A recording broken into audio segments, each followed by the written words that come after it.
Hi, Jonathan York, Bay Financial Partners, looking at investment markets. Well, what a difference a couple of weeks makes. Certainly the new year has really, the markets have hit the ground sort of running. We've seen quite an increase in US 10-year rates. They've gone from sort of sub 1.5 to around 1.75.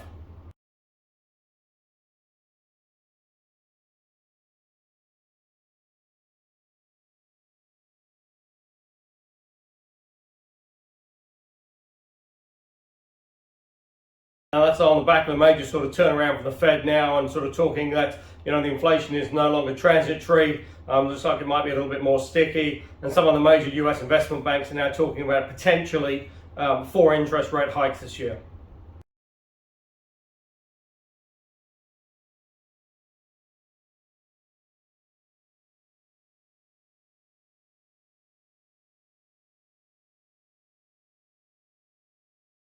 But that does come on the back of a pretty good year for US equities last year. S&P was up just over 25% for the year.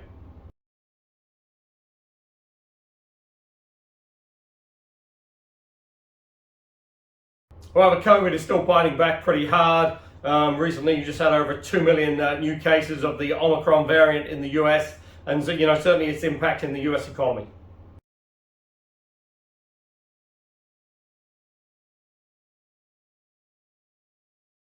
That was maybe highlighted in the latest jobs data, where the market was looking for sort of around 400,000 plus. Number came in at 190,000.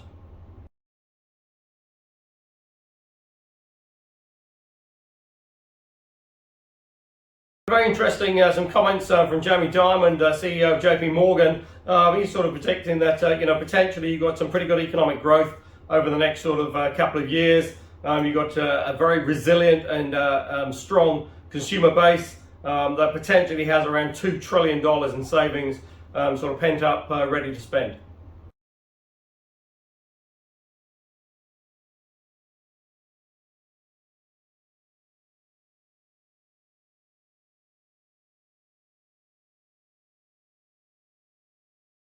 Oil certainly turned around again, and that's back above, well above sort of $75 a barrel now on WTI. It's sort of hovering around that sort of 78 and change.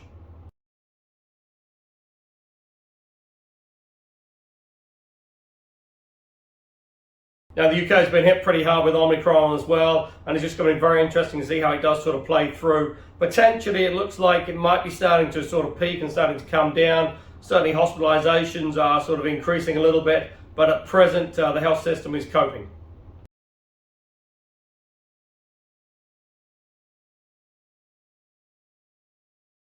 Yeah, even talking the UK now about a potential rate hike, further rate hike coming through from the Bank of England.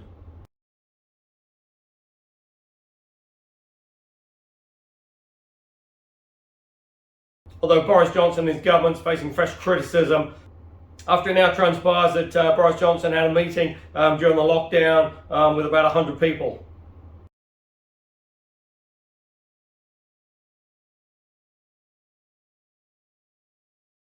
Quite a bit of social unrest in Europe as well, and the vaccinations are sort of mandatory vaccinations, and really it's going to be interesting to see how that all sort of plays through.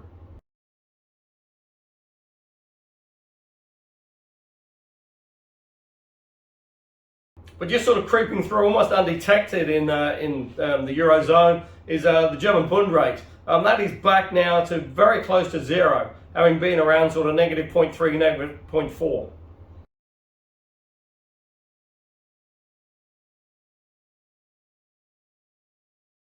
And if you look at that, that's a pretty big move, and potentially some banks are even talking about the possibility of a rate increase in Europe now.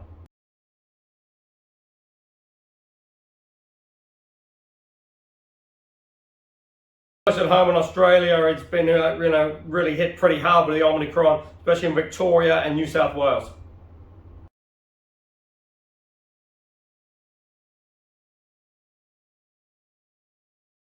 And just as a sideshow, you've then got the ongoing issues with the Australian tennis open, and Novak Djokovic sort of travelling there, who was unvaccinated, thought he can get in. Big court case. Looks like he is now going to be able to get in being unvaccinated, and again that sort of upset quite a few of the Australians.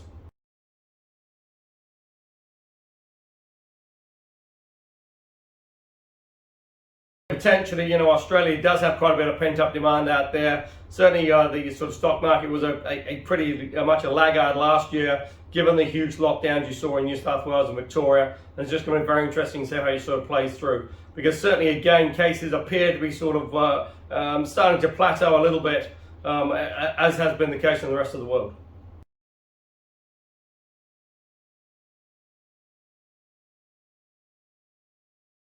Now, if that is the case, then obviously the Australian economy does have quite a bit of room to sort of pick up and grow over the next sort of 6 to 9 months.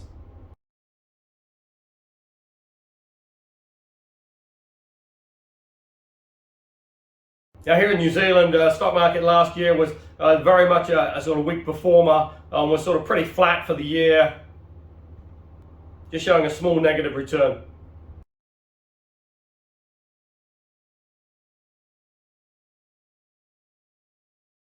But again, on a lot of that, if you take out sort of 4 or 5 shares, the market probably didn't do too badly. Certainly the energy companies, the sort of power companies were big sort of fallers last year.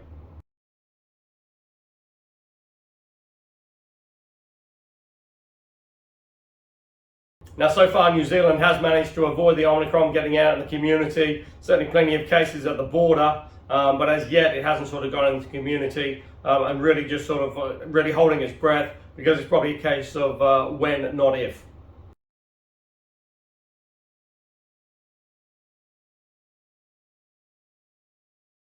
Now, what will be very interesting to see what happens now. The Reserve Bank meets in February. Will we see a further rate hike?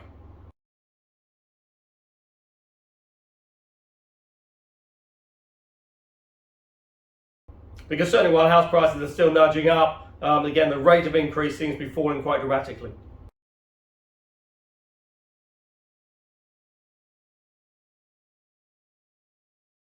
But what does appear to be clear is that given the Omicron variant now, New Zealand borders are very unlikely to be opened up now, with Australia certainly towards sort of the end of January. That's probably going to be put on hold till at least the end of February, possibly end of March.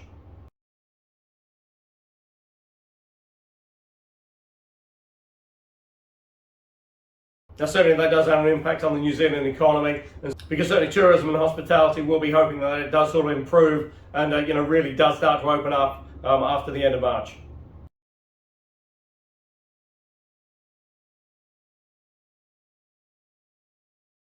Obviously by then, the summer months will be over, and it will just be interesting to see once the borders do open up, if it does sort of reopen in March, just the number of people we actually see coming through.